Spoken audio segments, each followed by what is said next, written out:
जानीता शायर निदा फाजली एक पंक्ति है कि घर से मस्जिद बहुत दूर है, चलो कोई रोते हुए बच्चे को हसाया जाए।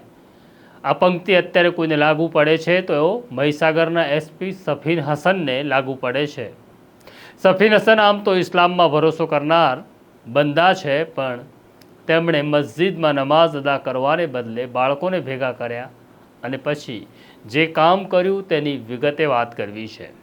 વૈષ્ણવજન તો તેને કહીએ જે પીડ પરાઈ જાનાને રે। નમસ્કાર, નવજીવન ન્યૂઝમાં તમારું સ્વાગત છે અને હું છું તમારો પ્રશાંત દયાળ। દિવાળીનો તહેવાર ચાલે છે, આપણે મંદિરમાં જઈએ છીએ, આપણે દાન પુણ્ય કરીએ છીએ। જ્યારે રમઝાનનો મહિનો હોય ત્યારે ઇસ્લામમાં ભરોસો કરનાર ખુદાની ઇબાદત કરતા હોય છે। પણ આજે મહીસાગરના એસપી સફીન હસનની વાત કરવી છે।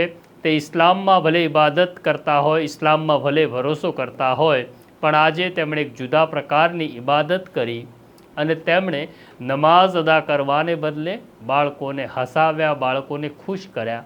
તેની આ વાત છે। મહીસાગરના એસપીએ દિવાળીનો તહેવાર આવ્યો એટલે નક્કી કર્યું કે હું આ દિવાળી મારા પોલીસ કર્મચારીઓના બાળકો સાથે ઉજવીશ। તેમણે નક્કી કર્યું કે મહીસાગરમાં જે ગરીબ બાળકો છે કે જેમના માટે આકાશમાં ફૂટતા રંગબેરંગી ફટાકડા એ માત્ર સ્વપ્નું હોય છે, આ બાળકોને પણ એવું લાગતું હોય છે કે અમે ક્યારે આ ફટાકડા ફોડીશું। મીઠાઈના દુકાનના શોકેશમાં રહેલી મીઠાઈને બહારથી જ જોઈ શકાય। આ મીઠાઈ આ ગરીબ બાળકોને કોઈ દિવસ ખાવા મળતી નથી। પણ મહીસાગરના એસપી સફીન હસને દિવાળીના દિવસે પોલીસ હેડક્વાર્ટરમાં ગયા, ત્યાં પોલીસ કર્મચારીઓ અને બાળકોને એકત્રિત કર્યા અને મહીસાગર જિલ્લામાં રહેતા ગરીબ બાળકોને પણ પોલીસ હેડક્વાર્ટર લાવવામાં આવ્યા। તેમની સાથે તારામંડળ ફોડ્યા, તેમની સાથે કોઠી ફોડી, તેમની સાથે દિવાળી ઉજવી, તેમને મીઠાઈ આપી। પોલીસ કર્મચારીના બાળકને તેડીને તે પૂરા કાર્યક્રમમાં ફર્યા ત્યારે એવું લાગતું હતું કે આ કર્મચારીઓની ચિંતા કરનારું કે તેમને પ્રેમ કરનાર કોઈ પોલીસ અમલદાર છે। આ પ્રકારની ઘટનાઓ જવલ્લે જ બને છે, માટે તે સમાચાર બને છે। અમે કાયમ અમારા પત્રકારત્વના વિદ્યાર્થીને શીખવાડીએ છીએ કે સમાચાર એટલે શું, તો જે અસામાન્ય છે તે સમાચાર સામાન્ય છે, રોજબરોજ બને છે તે સમાચાર નથી।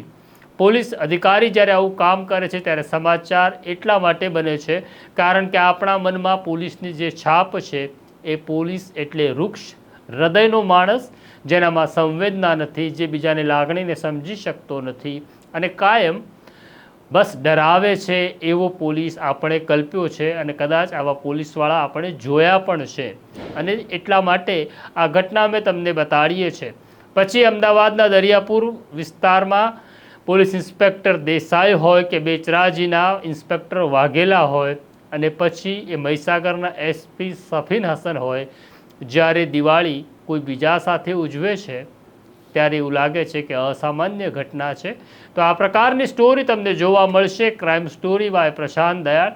માટે આ સ્ટોરીને લાઈક કરો, શેર કરો અને અમારી ચેનલને સબસ્ક્રાઈબ કરો। અત્યારે મને મારા સાથી જયંત દાફડાને રજા આપો। નમસ્કાર। વૈષ્ણવજન તો તેને કહીએ જે પીડ પરાઈ